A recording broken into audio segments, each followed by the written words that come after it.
What up? It's your girl Keish with What the Fuck News. And I like to say thanks for all my subs that are subscribed to my channel. I wanted to discuss a hot exclusive today, straight from the source, Miss Jewel Scott. A lot of people have been wondering where has Miss Scott been, and wondering if she's still alive, wondering if she's safe, wondering if she's fighting, a lawsuit, is she still getting threats? Is she still being harassed? Is it all lies? What happened to the GoFundMe? Where here it is, straight from Miss Jewel Scott herself, live and live in color. And she's such a beautiful woman. I'm so glad that I was able to get her voice out there for this movement, because there's a lot of fuckery going on, not just in Fort Hood, Texas, you guys, but all over. These type of cases go unnoticed, untalked about, and so underrated. So here it is with the exclusive from Miss Jewel Scott herself.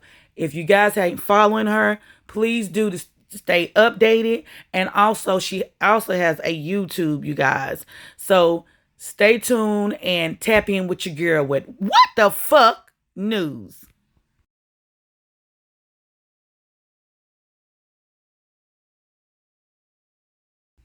And I'm just going to be honest with y'all because I have been honest from the very start.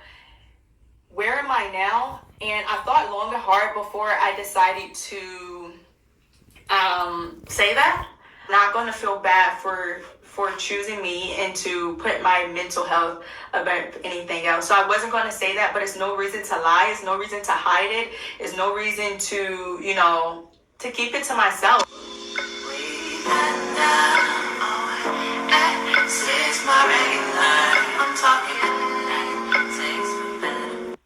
Hey guys, welcome to my YouTube channel. For those who don't know me, my name is Jewel Scott. This is actually my first video that I'm going to be posting where I'm actually talking to you guys. I had this YouTube channel before, but I didn't really use it to post anything. I just posted like a poetry video, but I am just going to hop straight into the point. The point of this video is to kind of tell you guys and close this chapter as to what happened.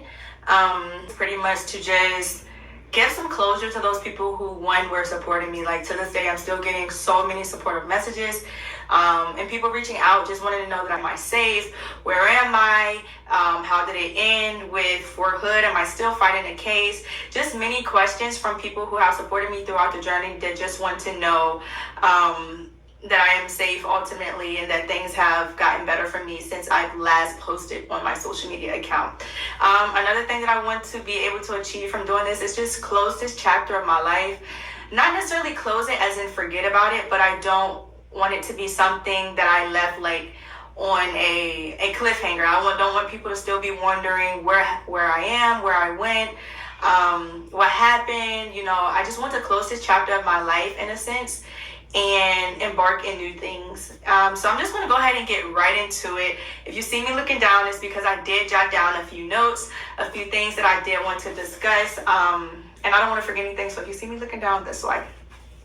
So the first question that I'm going to actually address is the GoFundMe. I know there's tons of people who want to know about the GoFundMe.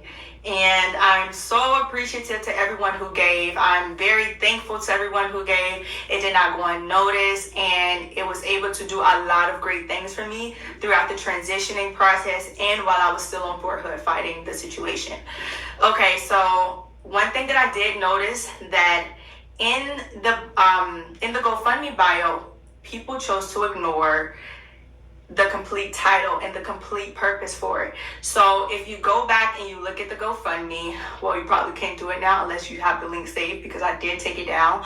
But if you go back and look at the GoFundMe, it says more or less to help me with legal rep fees and to help me with a smoother transition.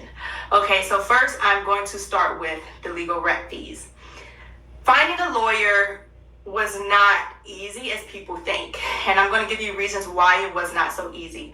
Initially, when the story took off, a lot of lawyers were offering to do the case pro bono. And for those who don't know what pro bono is, it's pretty much they'll do it for free because you both are benefiting. You're getting legal representation while they are benefiting because the story can add to their resume. It's a big deal. You know, they would get the publicity, or, you know, they would just get the notoriety, and it can help build their portfolio. So, you know, it's just like a gain situation. So I wouldn't be paying for it actually. They would be doing it for free. However, as time went on and the case began to develop, a lot of those pro bono lawyers, they began to back out. And so, you know, it was a lot of people reaching out to do it pro bono. However, when it was actually time to dig into the case, nobody wanted to do it. You know, they were saying, oh yeah, we'll do it pro bono, because at that time it was big, it was taking off. And then eventually, I just never heard either. I never heard back from them. And so that was one reason. Two was that, if you do not know, military has their own laws. Military have their own, I don't want to say prosecution, but their own way of governing their subordinates or service members. And so trying to find a lawyer who is, one, educated and has studied in military law, and two, who is willing to take on that case against the biggest military base is a little bit more difficult, because in my situation and in my case, there were no like real federal laws being broken. So the lawyers will ask me, so what exactly is it that we are trying to prove? What exactly is it that we are fighting against? Because there weren't any real crimes. And so if you're in the military, you know that the things that they were doing were wrong, but that's because we're all looking through the lenses of a service member, the lenses of someone who falls under those laws and those rules that the military have in place. So we know that on the military side that, yeah, they can't do this. Yeah, they can't do that. Your first sergeant is not supposed to say this. They're missing this. They're missing that. We were able to identify those things and see them as a big problem. But that's only because we are service members and we know the rules. So we were looking at it. When I would talk to a lawyer, they were seeing things from a different standpoint, and they didn't really know exactly what it was that they would be fighting in a court case. Number three is that at the time when I was looking for a lawyer, I was not yet discharged. So that makes it even more likely for the lawyers to ask, what exactly is it that we're going against? You're not discharged. You don't, and so at that time I wasn't discharged negatively, honorably, or anything. They really didn't have anything to really fight in court. So that's honestly what made the process of obtaining a lawyer so difficult, because they didn't know which angle to come at it from. So that was in the beginning, because I did search for a lawyer for quite some time. Eventually, I came across a few lawyers in the Killeen area. However, at that time I was working with two females, and they were, I'm going to keep everything I have to say about them very short, because I don't want to give them that much energy. But they were two self-proclaimed advocates who pretty much persuaded me to don't work with any lawyers in the Texas area, because all those lawyers are affiliated with Fort Hood, and Fort Hood reaches so strong and powerful that all of these lawyers are corrupt. I don't know how true that is, but what I do know is that I was very naive to such forms of manipulation that all came along with these things, that I listened. I did not take on certain lawyers because they were in the Killeen area and I thought they were all affiliated with each other, like these two self-proclaimed advocates had told me. And so I kind of backed off from that. And then soon afterwards, I seen on Instagram, a lot of people were tagging me that Myra, the sister of Vanessa Guillen, wanted to reach out to me. So I did start working with her, and I started working with Natalie Kawam to see which ways that we could go into this. Natalie Kawam was representing me at one point, and trying to figure out which way that she can approach it. However, stuff like that is not an overnight process. They were amazing with their advice. I kind of stayed in touch with them all the way until like more recent times. But it's not an overnight process. it wasn't something that she could just hop on without a solid game plan. As we all know, Fort Hood is the largest military installation, and so you have to come with your ducks in a row. You have to come aligned, unless they will find some way to wiggle their way out, like they have done all of these years. So I was working with them. I was seeking legal representation. I was talking to them every day. I literally just stopped talking to them not so long ago. I spoke with Myra. They were still going hard in being real advocates for the people who deserve it at Fort Hood and just in service members in general. So it's not an overnight process. The second part of the GoFundMe bio was pretty much to help me with a smooth transition. And a lot of people chose to overlook that because I'm not sure, I couldn't tell you why, but it says it right next to legal representation fees. So examples of a bad transition would be me getting out, not being able to afford, my bills, my car, my phone bill, other things that I may owe, finding a place to stay, having, the stability to be able to provide for myself and sustain. That would be an example of a bad transition.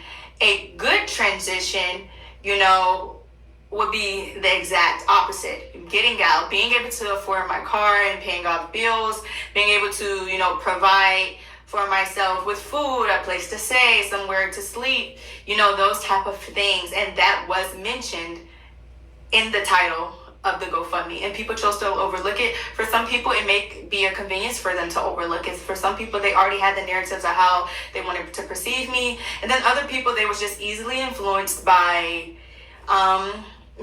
people who had their own opinion of me and stuff like that. So that's something that I feel like people should have paid attention to.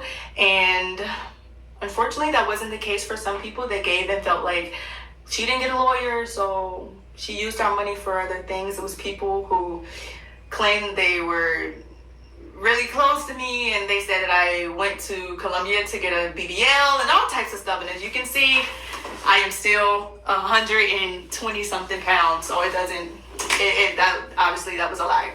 So that part was overlooked. So the funds were never misused. Actually, it really, really, really helped me. It helped me throughout the process of, it just helped me with everything. It helped me, find a place to stay.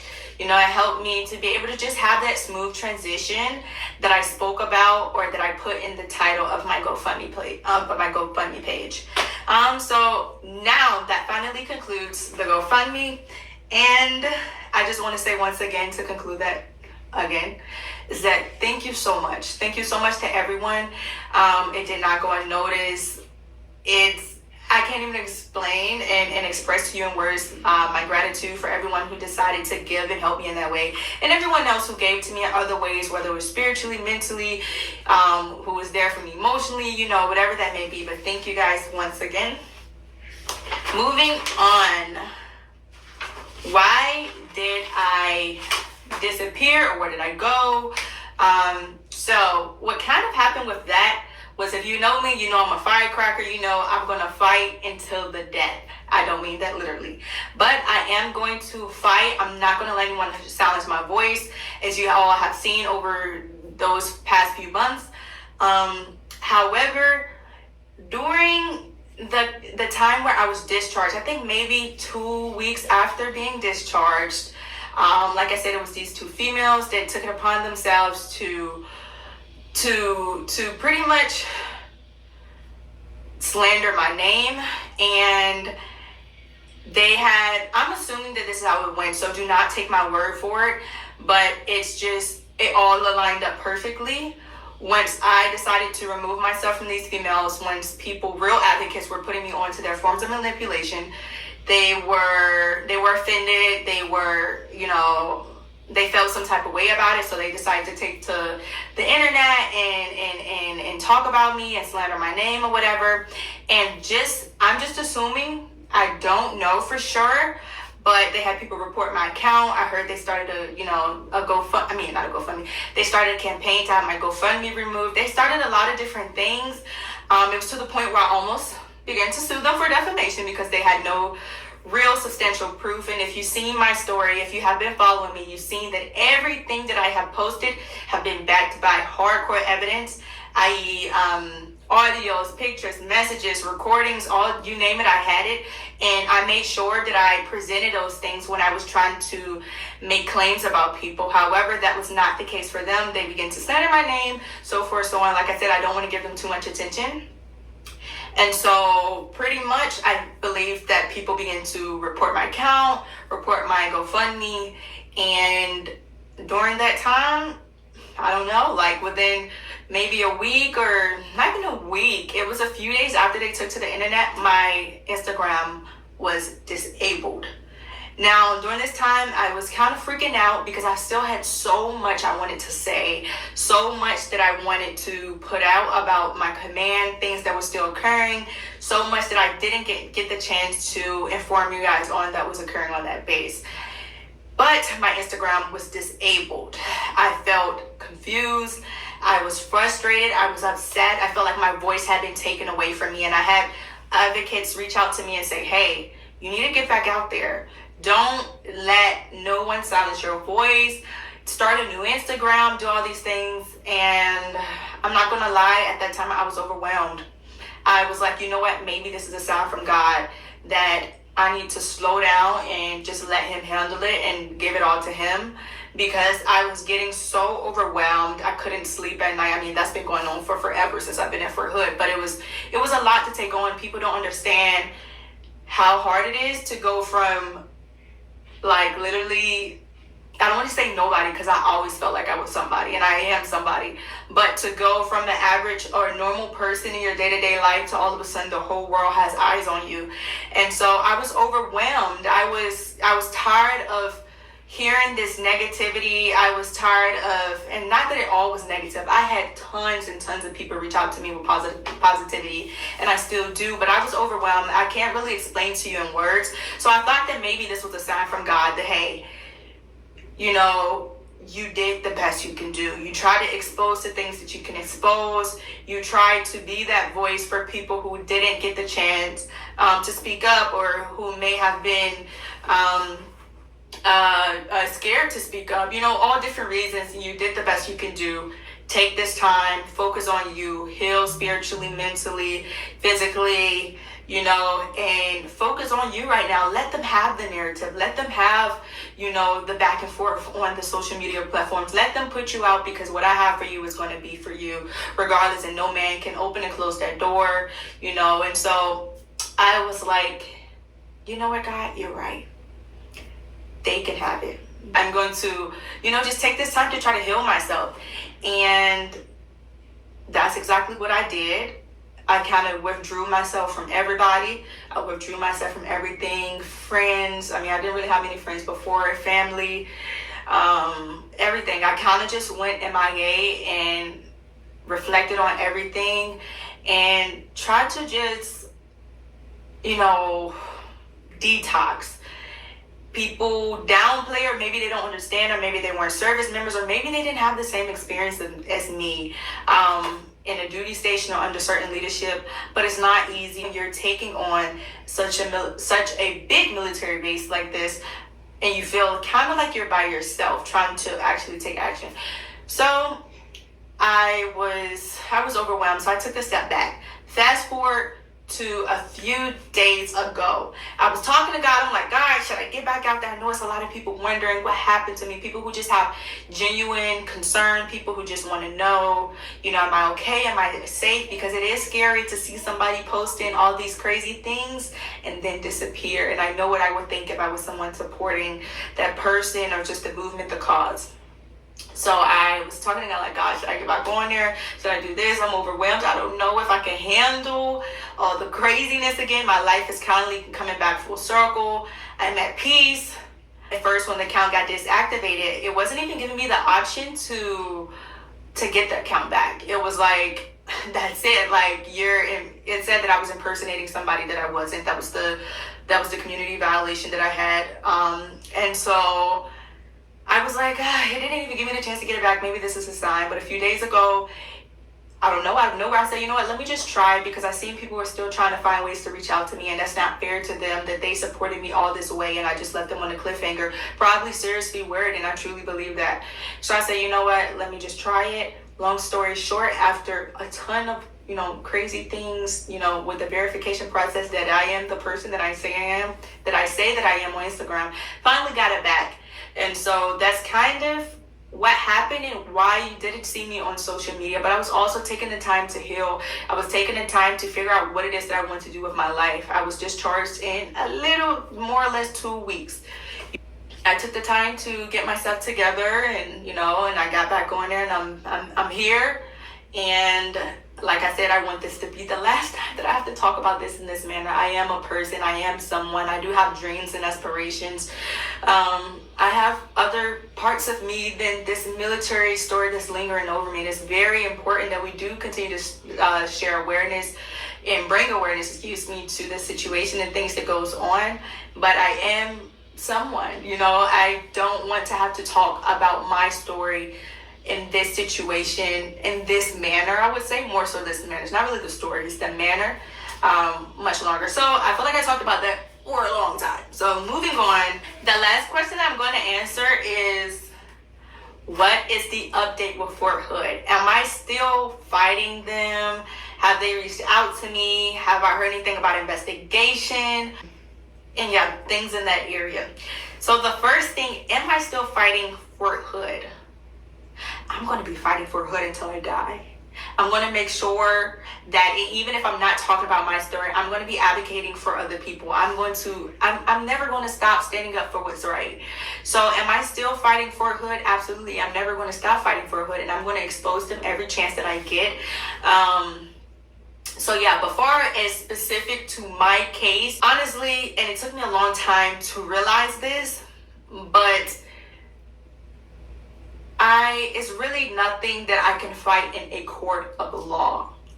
I can go to get my discharge changed, and before it's like fighting them, I realized that once again they slipped through the cracks, and it's really nothing on a criminal side or, in a court of law that will really stand up. Because as I mentioned earlier in this video, military kind of governs themselves.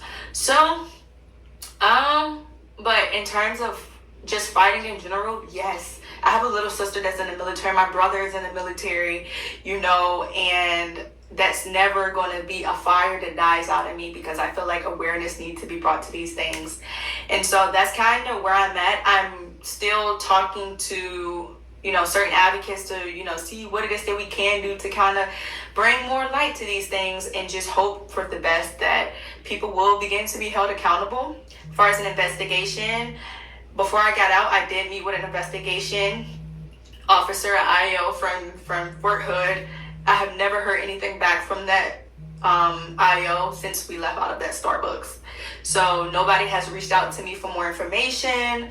They didn't even reach out to me really when I was there. That was like a 5-minute conversation of, hey, what happened? And that was it, even though I had real serious, concerns and things like that. So what was the other thing that I was going to talk about?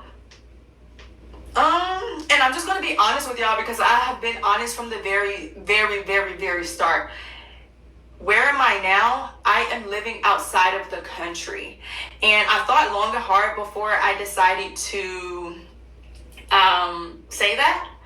But I came to realize that is not a crime. Did people expect me to stay in the same exact location where I dealt with so much hurt and pain and trauma, and just surrounded in the same neighborhood, the same, things? No, I believe that nobody should have to do that, or no one should make anyone feel bad if they decide to choose themselves, if they decide to get out, to detox, to move to Atlanta, to move to Antarctica, or wherever you want to go. No one should make you feel bad. It's your life. You're not committing a crime. I am in another country. I am happy. I am living, like I said, I've done a lot of self-reflecting, a lot of healing, a lot of just reflecting over the situation, and I'm not going to feel bad for for choosing me and to put my mental health above anything else. So I wasn't going to say that, but it's no reason to lie. It's no reason to hide it. It's no reason to, to keep it to myself. I hope that other people get the chance to do things like this and that other people get the chance to get out. I'm a full-time student. I am, working from home, and it's all thanks be to God. God is so good. He has truly, oh my gosh, he's truly showing me that he will make whatever it is that the devil meant for evil and turn it for good. And so I'm not going to go on too much longer. So yeah, that's kind of how that chapter ended for me. Right now, I'm still in the process of healing. I'm still in the process of just kind of coming to the realization that I'm no longer in the military. I've done this since I was like 17. I had just turned 18. So I'm just trying to adjust to being a civilian, adjust to just a lot of things that is different for me in my life. I've done that for the last 5 years. So I was a kid when I joined. But yeah, so I just want to thank you guys for watching. Thank you all for just your support. It's been amazing. I don't take it for granted. You guys were completely amazing. Thank you to everybody who reached out to me, people who still continue to reach out to me, people who gave to me. And this video is ultimately for you. I know people's going to have negative things to say about me, or, it's never going to stop. And that's just a part of being a human in the day and age of social media. And I just have to warn you guys before I end this video, if you come on my Instagram and you start talking crazy, they invented this block button, so you will be blocked.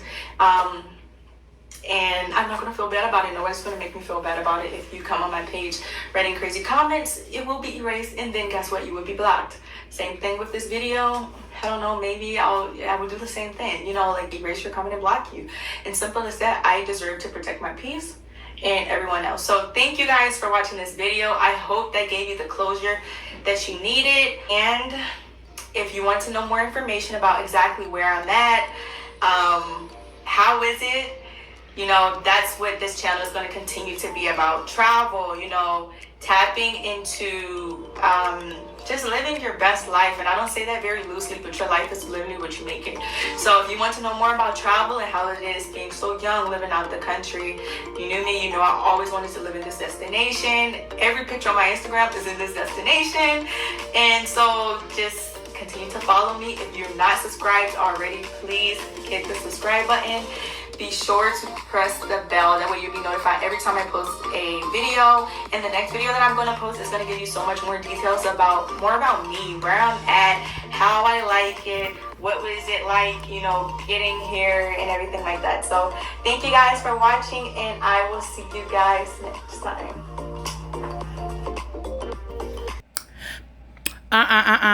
Something ain't right. Wait a minute. Now, this is a fairy tale story, and I'm glad it ended all peacefully. But let's just be real, because like 2 weeks ago, I was checking in on some of my inboxes and messages about Miss Jewel Scott, and everybody was like, is she still okay? Is she alive? All these updates. But let's just be real about this, y'all. Something didn't set right in the water for me, because I went to her Instagram, and I'm like, I wonder if it's still disabled. So I looked at our messages that we was messaging each other during the beginning of time when I was reaching out to her through her IG. They disabled her, and they muted her, and all of a sudden she gets, I see that it's active, like it's back, like undisabled, and you have the profile pic, and I'm like, who's running that page? And then I wake up, and like almost 3 hours ago now, there's an update from her. She got her YouTube bio, link in the bio, posted with her profile. I don't know, y'all. This just all seems kind of fishy, red flags. Let me know what y'all think. Am I tweaking? Am I capping, y'all? I mean, let me know, because y'all know I would take it to the gusto. I'm going to keep digging, because it just don't sit right. Something's not white in the milk. Something ain't right in the water. Go on and get your peace and protect your peace. And first and foremost, protect your safety, honey. First and foremost, protect that safety. Because, this is a glorified, beautiful story. And I'm glad that she overcame her demons and the devils that she was fighting, honey. Because let me tell you, There's no way that I'm not going to think that she still ain't paranoid and looking over her shoulder. Let's just keep it 100. Did she get paid to stay away? Did she get threatened to stay away? Either way, I mean, I want her to have her peace and be safe, but I don't know, guys. You know, a lot of people, she's very, very grateful and very, very blessed. Let me say that the most, because a lot of people do not make it up out of her situation peacefully. Do you understand? And I mean, and I want to send, prayers to her, and may God cover her for the rest of her journey, and she be happy and healthy, and maybe speaking up like this can be a strong will of encouragement for young women and men, and just people generally, children, adults. It doesn't matter. Abuse is abuse. It's unacceptable. So, I mean, I really commend her for her bravery and standing out and standing up and speaking out. I mean, it's just really a brave thing to do. And you don't see too many cases like this where people are still here to live about it, guys. So let me know what you think in the comments. And like I said before, thanks for all my subs. If you haven't subscribed, tap in, hit that like, share, repost. Thanks for all my Facebook Reels supporters that's follow me over my Facebook page. I'm at 3.5, almost 4 million viewers and counting. Up to 17,000 followers. Thank you so very much. I appreciate all my supporters on all social media. Thank you so much. And if you find yourself not receiving any of my new notifications for shadow ban hacks, please unsubscribe. That's right. Press the unsubscribe button and then resubscribe in order to get the updates. Thanks for your patience and your time, guys, and tapping in to What the Fuck News.